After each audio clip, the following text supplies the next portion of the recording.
दोस्तों आज जो कॉमिक्स हम पढ़ेंगे उसका नाम है आखिरी जंग। ये मनोज कॉमिक्स वालों की एक्शन क्राइम सीरीज की कॉमिक्स है और ये सेकंड पार्ट है। इसका पहला पार्ट है किलर ऑफ कनाडा। तो पहले आप उसको पढ़ लेना, तभी आपको पूरी स्टोरी समझ में आएगी। इसका पहला पार्ट आपको मिल जाएगा प्लेलिस्ट में, मनोज स्टोरी का फोल्डर है उसके अंदर।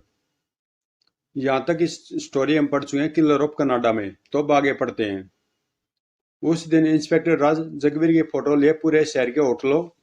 फोटो गौर से देखो और बताओ, ये आदमी इस होटल में तो नहीं ठहरा हुआ है। जी नहीं। रेस्टोरेंटो, क्या वह यहाँ आया है? नहीं। जुए के अड्डों में जगवीर का फोटो दिखाकर पूछताछ करता रहा। सच सच बता। मैं सच कहता हूँ साहब, मैंने इसे कभी नहीं देखा। परंतु उसे सफलता नहीं मिली। दूसरे दिन भी वह शहर की सड़कों पर घूमता रहा। पता नहीं जगवीर कहाँ गायब हो गया। शाम होने को पर उसका कुछ पता नहीं चला है। देर रात गए जब वह अपने घर पहुंचा तो बुरी तरह थक चुका था। वह उसी हालत में बिस्तर पर जाकर गिर पड़ा। मैं अब अपना वचन नहीं निभा सका। कल मैं कमिश्नर साहब को अपना इस्तीफा सौंप दूंगा। तभी माया देवी कमरे में आकर उसकी सोचों को भंग करती हुई बोली, राजू बेटा खाना खा ले। मुझे भूख नहीं है माँ। क्या हो गया तुझे? कल से मैं तुझे बहुत परेशान देख रही हूँ। आज तो तूने वर्दी भी नहीं उतारी। कल मैं यह वर्दी हमेशा हमेशा के लिए उतार दूंगा माँ। लेकिन क्यों? आखिर बात क्या है? कुछ नहीं माँ, बस ऐसे ही। रात बहुत हो चुके, तुम जाकर आराम करो। जब बेटा परेशान हो, उसके मन को चैन न हो, तो माँ आराम से कैसे सो सकती है बेटे? तू बताता क्यों नहीं? क्या छुपा रहा है तुम मुझसे? तुम सुनना चाहती हो माँ तो सुनो। मुझे जगवीर को गिरफ्तार करने की जिम्मेदारी सौंपी गई थी, पर मैं उसे पकड़ नहीं पाया। तू मेरे जगवीर को क्यों पकड़ना चाहता है? क्या किया उसने? वह खूनी है। 6 निर्दोष सिपाहियों की हत्या की है तुम्हारे जगवीर ने। नहीं, यह झूठ है। मेरा जगवीर किसी का खून नहीं कर सकता। मेरा जगवीर निर्दोष है। काश ऐसा होता माँ। तभी फोन की घंटी बज उठी। इंस्पेक्टर राज तत्परता से रिसीवर उठाते हुए बोला, हेलो इंस्पेक्टर राज स्पीकिंग। इंस्पेक्टर राज, तुम्हें जिस आदमी की तलाश है वह दिल बार होटल के कमरा नंबर 13 में ठहरा हुआ है। तुम कौन हो? दूसरी तरफ से जवाब दिए बिना फोन काट दिया गया। अतः इंस्पेक्टर राज ने भी फोन रख दिया। तत्पश्चात इंस्पेक्टर राज जैसे जाने के लिए मुड़ा, माया देवी बोल पड़ी, तू कहाँ जा रहा बेटा? जगवीर का पता चल गया माँ, मैं उसे गिरफ्तार करने जा रहा हूँ। और फिर माया देवी आगे कुछ कहती उससे पहले इंस्पेक्टर राज दन दनाता हुआ कमरे से बाहर निकल गया। मायावती ठगी से खड़ी रह गई। दिल बार होटल के कमरा नंबर 13 में जगवार अपना सामान सूटकेस में पैक करते हुए सोच रहा था। पुलिस वालों हत्यारा कौन हो सकता है? उसने मेरे नाम वाले खंजरों का प्रयोग क्यों किया? मेरे यहाँ की जानकारी तो सिर्फ दिलावर सेठ को ही थी। अब यहाँ की पुलिस और राज भैया मुझे शहर के चप्पे चप्पे में ढूंढते फिर रहे हैं। जिसने मुझे इस मामले में उलझाया है वह पुलिस को भी यहाँ भेज सकता है। फिलहाल मुझे चुपचाप यह जगह छोड़ देनी चाहिए।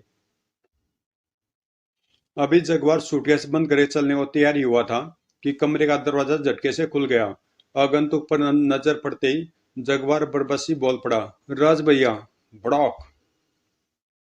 खबरदार, अपनी जगह से हिलने की कोशिश मत करना जगवीर उर्फ जगवार। मैं तुम्हें 6 पुलिस वालों की हत्याओं के जुर्म में गिरफ्तार करता हूँ। मैंने किसी की हत्या नहीं की है। मुझे फंसाने के लिए किसी ने यह चाल चली है। मैं अखबार में सब कुछ पढ़ चुका हूँ। क्या यह झूठ है कि तुम जगवार हो और कनाडा के पेशेवर कातिल हो? तुम अपने शिकारों को मारने के लिए खंजर का प्रयोग करते हो। यह सच है। फिर भी तुम यह कहते हो कि तुमने सिपाहियों का कत्ल नहीं किया, जबकि उन सबका कत्ल तुम्हारी खंजरों से हुआ है। क्या यह नहीं हो सकता कि किसी ने मुझे फंसाने के लिए मेरे जैसे खंजर बनवाकर उनका इस्तेमाल किया हो? विश्वास करो भैया, मैं निर्दोष हूँ। एक कातिल का विश्वास मैं कभी नहीं कर सकता। हाँ, मैं कातिल हूँ, पर मैंने कभी किसी निर्दोष आदमी का कत्ल नहीं किया।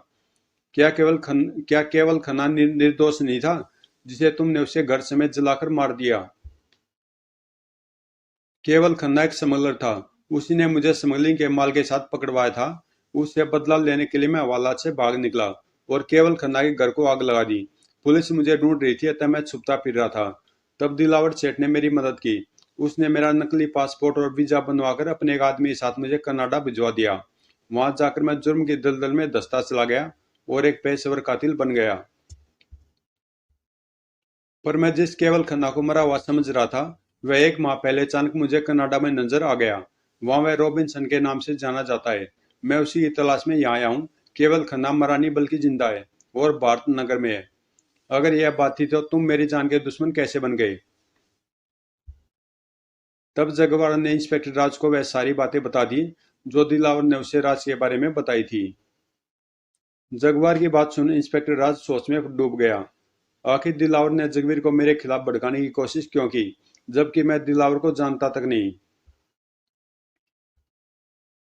खैर, दिलावर से मैं बाद में मिलूंगा। फिलहाल मुझे वही करना चाहिए जिस इरादे से मैं यहाँ आया हूँ। क्या सोच रहे हो राज भैया? इंस्पेक्टर राज अपने आवासों में लौटते हुए बोला। जगवीर, जो जुर्म तुमने नहीं किए उसकी सजा तुम्हें नहीं मिलेगी। मुझ पर भरोसा रखो और अपने आप को कानून के हवाले कर दो। मुझे अफसोस है राज भैया, जब तक मैं केवल खन्ना को उसके गुनाह की सजा नहीं दे देता, मैं अपने आप को कानून के हवाले नहीं कर सकता।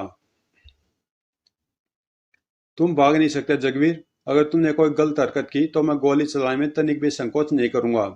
तो चलाओ गोली। मुझे कोई ताकत यहाँ नहीं रोक सकती। मैं जा रहा हूँ। इतना कह जगवार ने अपना छूटके जैसे उठाने की कोशिश की, इंस्पेक्टर राज ने गोली चला दी। धोएं। दूसरी गोली तुम्हारे सीने पर लगेगी जगवीर। अपनी जिद छोड़ दो। मैं किसी को दूसरा मौका नहीं देता। दूसरा मौका तो मैं भी नहीं देता राज भैया। लेकिन कहने के साथ ही जगवार के हाथ में हरकत हुई और पलक झपकते उसके द्वारा फेंका गया खंजर इंस्पेक्टर राज के हथेली में जा गड़ा। खच। लेकिन इंस्पेक्टर राज ने दर्द की परवाह किए बगैर खंजर निकालकर जगवार की तरफ उछाल दिया। खट। अभी इस मामले में तुम बच्चे हो बड़े भैया। तू भाग नहीं सकता जगवीर। चेतावनी देते राज ने जगवार पर छलांग लगा दी। परंतु जगवार इंस्पेक्टर राज से कहीं ज्यादा फुर्तीला था। धप। आह। और फिर इंस्पेक्टर राज के संभलने से पहले जगवार ने उसी कनपट्टी पर वार कर दिया। खट। आह। इंस्पेक्टर राज चकराकर फर्श पर गिर पड़ा। मुझे माफ कर देना भैया, मैं मजबूर था। तत्पश्चात जगवार खिड़की खोल बाहर कूद गया। जमीन पर पैर टिकते जगवार सीधा खड़ा हो गया और फिर सदैव स्थिर कदमों से चलता हुआ मुख्य गेट की ओर बढ़ गया। उधर इंस्पेक्टर राज अपने आवासों पर काबू पाते उठ खड़ा हुआ। ओह, जगवीर मुझे डोज दे गया। कल सुबह तक अगर मैं उसे गिरफ्तार नहीं कर सका तो कमिश्नर साहब को कैसे मुंह दिखाऊंगा? वह अभी ज्यादा दूर नहीं गया होगा। मुझे उसके पीछे जाना चाहिए। इस विचार के मन में आती वह बाहर की तरफ लपका। लेकिन जैसे उसने कमरे से बाहर कदम रखा, एक फुलारी गुस्सा उसके जबड़े से टकराया। डुशुम। आह। इंस्पेक्टर राज छिटक कर कमरे में जा गिरा। तभी एक भीमकाय व्यक्ति उसके सामने प्रकट होते हुए भयानक स्वर में बोला। कहाँ जा रहे हो इंस्पेक्टर राज? मैं तो तुम्हारे स्वागत के लिए आ रहा था। कौन हो तुम?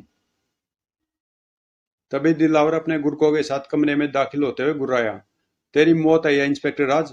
तेरे लिए मैंने साकाल को यहाँ बुला रखा था। तुम्हारी मुझसे क्या दुश्मनी है? दुश्मनी पूछता है? सुन, तूने हमारा माल पकड़ा, मेरे आदमी राका को टॉर्चर किया, हमारे गिरोह के पीछे हाथ धोकर पड़ गया।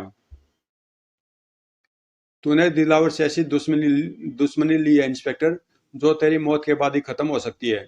तो तुम यौन नशीले पदार्थों का धंधा करने वाले गिरोह के सरगना। अब समझ में आया कि तुमने जगवीर की मदद क्यों की थी। क्या तुमने उसे मेरे खिलाफ भड़काया था?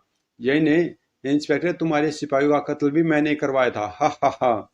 नीच कमीने, अच्छा हुआ जो तूने खुद अपने मुंह से अपने गुनाह स्वीकार कर लिए। अब तू बच नहीं सकता। अब तू मेरा कुछ नहीं बिगाड़ सकता इंस्पेक्टर, क्योंकि बाजी मेरे हाथ में है। तेरी जिंदगी बस कुछ क्षणों का ही मेहमान है। मेरी शतरंज की चाल का अगला मोहरा तू है। तेरा कत्ल मैं करूंगा और पर इल्जाम तेरे भाई पर लगेगा। हा हा हा। तेरी यह चाल कामयाब नहीं हो पाएगी दिलावर। कहने के साथ ही इंस्पेक्टर राज ने बिजली की फुर्ती से उछलकर भरपूर गुस्सा दिलावर के जबड़े पर दे मारा। तड़ाक। आह। चटाक। आह। इंस्पेक्टर राज को हरकत में आते देखकर दिलावर के गुर्गे उस पर झपट पड़े। लेकिन इंस्पेक्टर राज की चुस्ती फुर्ती के सामने वे टिक नहीं पाए। डिशुम। उफ। डिशुम। आई। तड़ाक। हा। पलक झपकते दिलावर के चारों गुर्गे फर्श चाटने लगे। तब इंस्पेक्टर राज फर्श पर गिरे अपने रिवॉल्वर की तरफ लपका। लेकिन इससे पहले ही उसका हाथ रिवॉल्वर तक पहुंचता, साकाल ने उसे अपनी गिरफ्त में ले लिया। ओह। और फिर साकाल ने इंस्पेक्टर राज को उठाकर पटक दिया। ठोक! आह!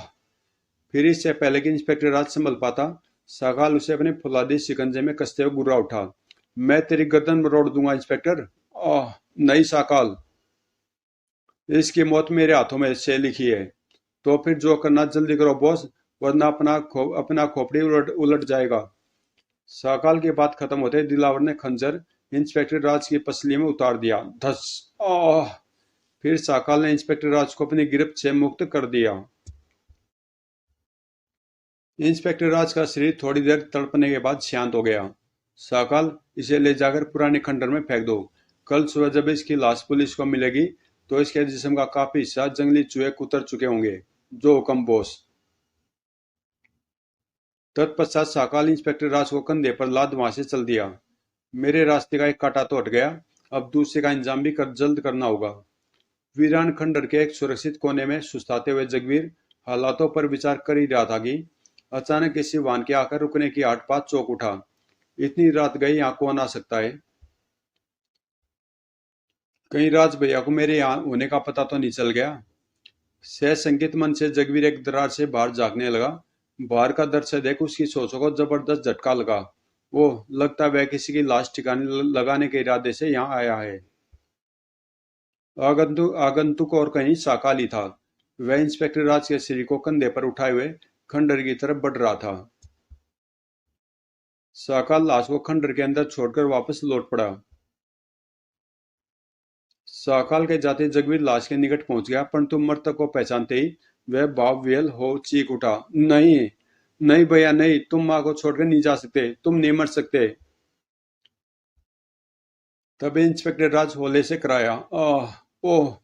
राज भैया भी जिंदा है, मुझे इन्हें फौरन अस्पताल पहुंचाना चाहिए। इस विचार के आते जगवीर के शरीर में बिजली की सी फुर्ती दौड़ गई। वह इंस्पेक्टर राज के शरीर को उठाने लगा तो उसकी नजर राज की पसली में धसे खंजर पर पड़ गई।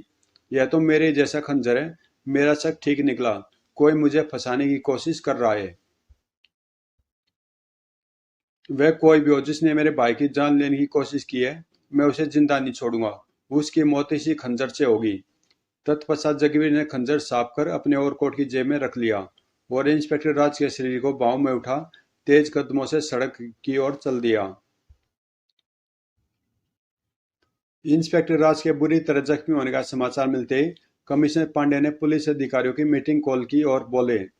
इंस्पेक्टर राज की मां के बयान से साफ पता चलता कि इंस्पेक्टर राज जगवीर को पकड़ने गया था, अतः उसको घायल करने वाला जगवीर ही है। इसलिए अब जगवीर का गिरफ्तार होना बहुत जरूरी है। अगर वह आजाद घूमता रहे तो न जाने और कितने पुलिस के जवानों को अपनी जान से हाथ धोने पड़ेंगे। आप लोग शहर में पुलिस का जाल फैला दीजिए और घोषणा करवा दीजिए कि जगवीर को जिंदा या मुर्दा पकड़वाने वाले को 50,000 रुपए नगद इनाम दिया जाएगा। ठीक है सर, अब जगवीर कानून की गिरफ्त से बच नहीं सकता। गुड। उधर जगवीर अखबार में छपी खबर पर चिंतित हो उठा। अब ज्यादा देर पुलिस की नजर से बचे रहना मुश्किल है। पुलिस राज भैया का कातिल भी मुझे ही समझ रही है। जब तक राज भैया उसमें नहीं आते मेरी बेगुनाही साबित नहीं हो सकती। अपनी बेगुनाही का सबूत जुटाने के लिए मुझे कुछ करना पड़ेगा। दिलावर सेठ की मदद के बिना मैं कुछ नहीं कर पाऊंगा। इस शहर में उसके सिवा मेरा कोई हमदर्द नहीं है। मुझे उससे मिलना चाहिए। यह सोच जगवीर अपना हुलिया और वेश बदलकर ज्वार बस्ती की झोपड़ी से निकल पड़ा। बस्ती से बाहर आवे टैक्सी पकड़ दिल बार होटल की ओर चल पड़ा। दिल बार होटल के तय खाने में दिलावर अपने गुर्गों से कह रहा था, यह तो बहुत बुरा हुआ। अगर इंस्पेक्टर राज को होश आ गया तो हमारे बुरे दिन आ जाएंगे। वह हमारा राज जान चुका है, उसका मुंह खुलते हम सब पकड़े जाएंगे। आप फिक्र क्यों करते हैं बॉस, इंस्पेक्टर राज कभी होश में नहीं आएगा। शाबाश, तुम लोग जाओ और जाकर अस्पताल के स्टाफ में फिट हो जाओ। मौका मिलते ही इंस्पेक्टर राज का काम तमाम कर दो। बहुत अच्छा बॉस। तत्पश्चात साकाल को छोड़कर चारों गुंडे वहां से चले गए। उनके जाते दिलावर साकाल से बोला, साकाल क्या तुम्हें पूरा विश्वास है कि उस रात जब तुम इंस्पेक्टर राज को यहाँ से ले जा रहे थे किसी ने तुम्हारा पीछा नहीं किया था? हाँ बॉस। तो फिर इंस्पेक्टर राज को अस्पताल किसने पहुंचाया? अगर अपुन को पता होता तो अपुन उसकी गर्दन मरोड़ कर नहीं रख देता। तभी सामने दीवार पर लगा लाल बल्ब जल उठा। ओह, जरूर कोई खास खबर है। दूसरे पर टेलीफोन का रिसीवर उठा लिया और बोला, दिलावर हियर। सर एक आदमी आपसे मिलना चाहता है। कौन है? वह अपने आप को किलर ऑफ कनाडा बताता है सर। किलर ऑफ कनाडा का नाम सुनते ही दिलावर ने टीवी का एक बटन दबा दिया। दूसरे पल स्क्रीन पर एक चेहरा उभर आया। दिलावर की तेज आंखें फौरन उस चेहरे को पहचान गई। अच्छा हुआ तुम आ गए। मुझे तुम्हारी जरूरत थी। मैं ब्लैक ईगल के खिलाफ अपनी आखिरी जंग का ऐलान कर दूंगा। मुस्कुराते हुए दिलावर ने टीवी का स्विच ऑफ कर दिया। तभी फोन पर आवाज उभरी। क्या हुक्म है सर? हमारे मेहमान को सम्मान के साथ हमारे पास पहुंचा दो। आदेश देते दिलावर ने रिसीवर क्रेडिल पर रख दिया। साकाल अपनी उत्सुकता दबाए रह न सका। यह आदमी कौन है बॉस? हमारी जंग का आखिरी मोहरा। उसका नाम जगवीर उर्फ जगवार है। कनाडा का पेशेवर कातिल और इंस्पेक्टर राज का छोटा भाई। फिर तो अपन उसका गर्दन मरोड़ देगा। साकाल, तुम हमेशा गर्दन मरोड़ने के चक्कर में रहते हो। मैं तुम्हें उसी गर्दन मरोड़ने का मौका दूंगा, जरूर दूंगा, पर अभी नहीं। अभी क्यों नहीं बॉस? क्योंकि अभी तुम्हें इस आदमी को ब्लैक ईगल के एक ठिकाने पर पहुंचाना है। जब ब्लैक ईगल को खत्म कर दे, तुम अपना शौक पूरा कर लेना। समझ गया बॉस, अपन सब समझ गया। अब तुम फौरन छुप जाओ। जब तक मैं न बुलाऊं सामने मत आना, ठीक है? कहने के साथ ही साकल अटैच्ड कमरे के द्वार में घुसकर नजरों से ओझल हो गया। थोड़ी देर देर बाद तय खाने का गुप्त द्वार खुला। जगवीर के अंदर दाखिल होते वह द्वार स्वचालित ढंग से बंद हो गया। तब दिलावर जगवीर की तरफ बढ़ते हुए आत्मीयता जताते हुए बोला, जगवीर तुम अचानक कहाँ चले गए थे? तुम नहीं जानते मैं तुम्हारे लिए कितना परेशान था। हालात ही ऐसे बन गए थे दिलावर सेठ। तब जगवीर ने दिलावर को सारी बात बता दी। जगवीर की बात सुनने के बाद दिलावर अनजान बनते हुए बोला, वो तो इंस्पेक्टर राज तुम्हारा बड़ा भाई है। तुमने उसे अस्पताल पहुंचाया था, यह तो बहुत अच्छा हुआ। पर भैया की जान लेने की कोशिश कौन कर सकता है? यह काम ब्लैक ईगल ने किया जगवीर। Black eagle? कौन है यह ब्लैक ईगल? ब्लैक ईगल वही आदमी है जिसकी तलाश में तुम इंडिया आए हो। यानी केवल खन्ना उर्फ रॉबिन्सन। हाँ, वही केवल खन्ना, जो कनाडा में रॉबिन्सन और भारत नगर में ब्लैक ईगल के नाम से नशीले पदार्थों का धंधा करता है। इंस्पेक्टर राज कई बार उसका माल पकड़ चुका है। इसलिए वह तुम्हारे भाई की जान के पीछे हाथ धोकर पड़ गया था। मौका पाते उसने अपना काम कर दिया। यही नहीं, पुलिस के जवानों का हत्यारा भी वही है। उसे तुम्हारे आने का पता चल गया था। इसलिए वह तुम्हारे नाम के खंजर का प्रयोग कर पुलिस को गुमराह कर रहा है। लेकिन यह सब तुम्हें कैसे पता चला दिलावर सेठ? ब्लैक ईगल के एक खास आदमी से। मैं उसे एक मोटी रकम देकर तोड़ने में सफल हो गया हूँ। वह तुम्हें ब्लैक ईगल के ठिकाने तक पहुंचाने के लिए भी राजी हो गया है। कहाँ है वह? मुझे उससे फौरन मिलाओ दिलावर सेठ। पुलिस मेरे पीछे हाथ धोकर पड़ी हुई है। इससे पहले कि मैं पकड़ा जाऊं, मैं अपने और अपने भाई के दुश्मन को मिटा देना चाहता हूँ। अभी मिलाता हूँ। इतना कह दिलावर ने ताली बजाई। ताली बजाते ही साकाल बगल के कमरे से निकलकर सामने आ गया। उस पर नजर पड़ते जगवीर गरज उठा। यह तो वही आदमी है राज भाई, जो राज भैया को खंडर में जख्मी हालत में फेंक कर आया था। हाँ, पर इंस्पेक्टर राज को जख्मी इसने नहीं, बल्कि ब्लैक ईगल ने इसके सामने किया था। हाँ, मेरे सामने बॉस ने उसके पेट में खंजर घोंपा था। ब्लैक ईगल, तेरा वह खंजर मैंने तेरे लिए संभाल कर रखा है। मैं आ रहा हूँ। देखता हूँ इस आखिरी जंग में जीत तेरी होती है या मेरी। जीत तुम्हारी होगी जगवीर। जिस जंग का ऐलान तुमने किया है, उसका फैसला आज रात तक हो जाएगा। रात 8 बजे तक तुम फुलवारा चौक पर पहुंच जाना। सगाल तुम्हें वहीं मिलेगा। ठीक है दिलावर सेठ, मैं जा रहा हूँ। अगर कल सुबह तक मैं जिंदा रहा तो तुमसे जरूर मिलूंगा। तत्पश्चात जगवीर दिलावर से विद्यालय वहां से चल पड़ा। उधर माया देवी छलछलाई आंखों से अपने बेसुध पड़े बेटे को निहार रही थी। उसका मन इस चाह को तरस रहा था कि कब उसका बहादुर बेटा आंखें खोलेगा और कब उसके होठ उसे माँ कहकर पुकार उठेंगे। अचानक इंस्पेक्टर राज के होठों पर कंपन देख उसकी आंखों में आशा की किरण जगमगा उठी। उसके होठ बरबसी बुदबुदा उठे। बेटे होश में आ, आंखें खोल, देख तेरी बेबस माँ का क्या हाल हो गया है। इंस्पेक्टर राज के होठ होले से फड़फड़ाए और फिर खामोश हो गए। तभी कमरे का दरवाजा खुला और एक डॉक्टर कमरे में दाखिल हुआ। डॉक्टर को अंदर आते ही दरवाजे की चिटकनी चढ़ाते देख माया देवी बोली, आप चिटकनी क्यों लगा रहे हैं डॉक्टर साहब? डॉक्टर चिटकनी चढ़ाकर पलटते हुए गुर्राया, चुप बैठी रह बुढ़िया, वरना अपने बेटे के साथ साथ तू भी सवर सिधार जाएगी। कौन हो तुम? तुम डॉक्टर नहीं हो सकते। हाँ, मैं डॉक्टर नहीं, तेरे बेटे की मौत हूँ। गुर्राते हुए डॉक्टर रूपी गुंडा खंजर निकाल बेहोश इंस्पेक्टर राज की तरफ लपका। लेकिन माया देवी उससे लिपट गई। नीच पाजी, तू मेरे बच्चे की जान नहीं ले सकता। तू ऐसे नहीं मानेगी, पहले मैं तुझे ठिकाने लगा देता हूँ। इतना क्या, इधर गुंडे ने खंजर वाला हाथ ऊपर उठाया और फिर इससे पहले कि डॉक्टर रूपी गुंडा मायादेवी पर खंजर से वार करता, इंस्पेक्टर राज का हाथ उसी कलाई पर पहुंच गया। रुक जा शैतान! गुंडे ने घबराकर मायादेवी को अपनी गिरफ्त से मुक्त कर दिया। ठीक उसी समय उधर इंस्पेक्टर राज को होश आ गया। ओह! तभी फौलादी गुस्सा उसके जबड़े पर पड़ा। ढुम! आह! गुंडा उछलकर दूर जा गिरा। फिर इससे पहले कि वह संभल पाता, इंस्पेक्टर राज की ठोकर ने उसे चीखने के लिए विवश कर दिया। तड़ाक! आई! और फिर गुंडा बेबस हो चुका था। बोल रामजादे, तुझे यहाँ किसने भेजा, वरना बताता हूँ। तत्पश्चात गुंडा इंस्पेक्टर राज के प्रश्नों का जवाब मशीनी अंदाज में देता चला गया। उधर ठीक 8 बजे जगवीर फ्लोरा चौक पर पहुंच गया। एक कार में बैठा साकाल उसका इंतजार कर रहा था। आओ। जगवीर कार में बैठ गया। साकाल कार ड्राइव करते हुए बोला, आज बॉस ने अपने खास आदमियों की मीटिंग बुलाई है। अपुन भी उस मीटिंग को अटेंड करने जा रहा है। अपुन तुम्हें ऐसी जगह तक पहुंचा देगा जहां से तुम जब चाहे मीटिंग हॉल में पहुंच सकते हो। ठीक है। एक विशाल हॉल में ब्लैक ईगल गिरोह के सभी मुख्य सदस्य मौजूद थे। ब्लैक ईगल उन्हें संबोधित करते हुए कह रहा था, बड़ी खुशी की बात है कि इंस्पेक्टर राज नाम का कांटा हमारे रास्ते से हट चुका है और अब हम अपना धंधा बिना किसी परेशानी के इस शहर में कर सकेंगे। कल 5 करोड़ का माल हांगकांग से यहाँ पहुंच रहा है। तुम लोग उस माल को जल्द से जल्द खपा देना। हम इस बार कोबरा को नाराज नहीं करना चाहते। वो तो ठीक है बॉस, लेकिन जगवीर का क्या करे? वह आपको ढूंढ रहा है। अगर वह यहाँ पहुंच गया। ब्लैक ईगल साकाल की बात काटते हुए बोला, अव्वल तो वह यहाँ तक पहुंच नहीं पाएगा, और अगर पहुंच गया तो।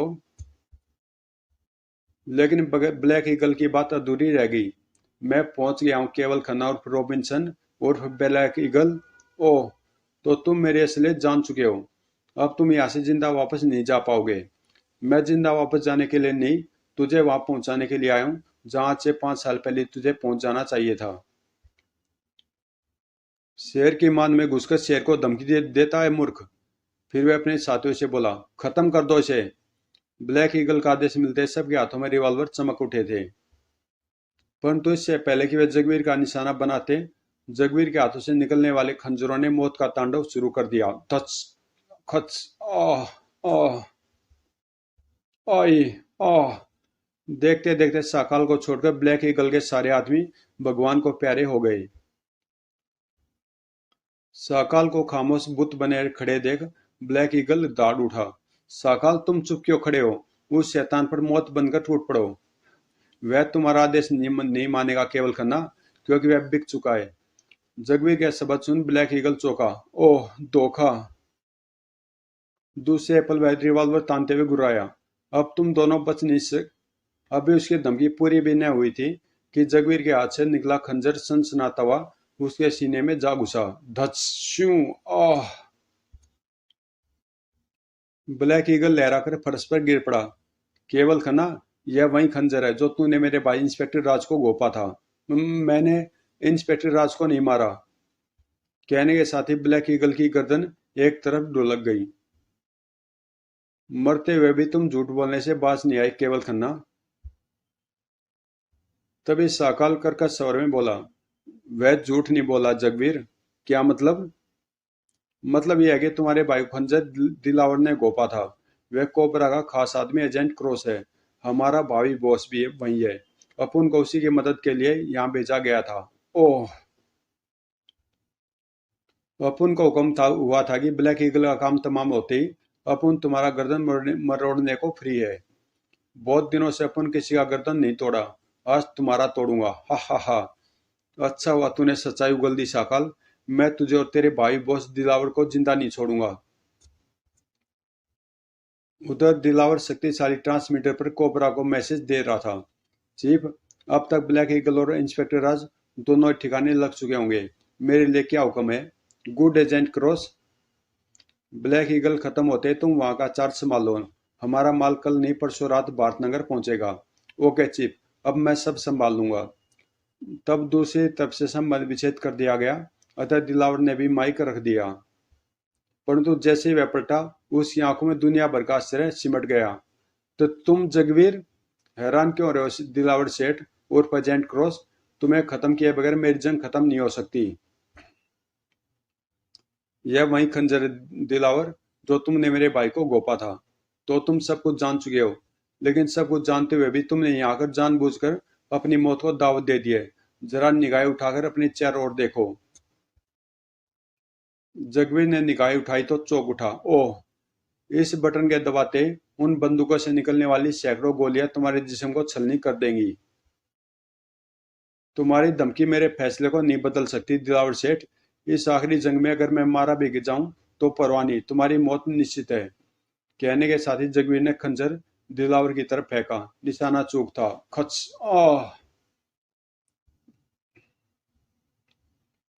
लेकिन इससे पहले कि दिलावर के पैर जवाब दे जाते और उसके सीने की धड़कन बंद हो जाती, वह उस मौत के बटन को दबाने में कामयाब हो गया।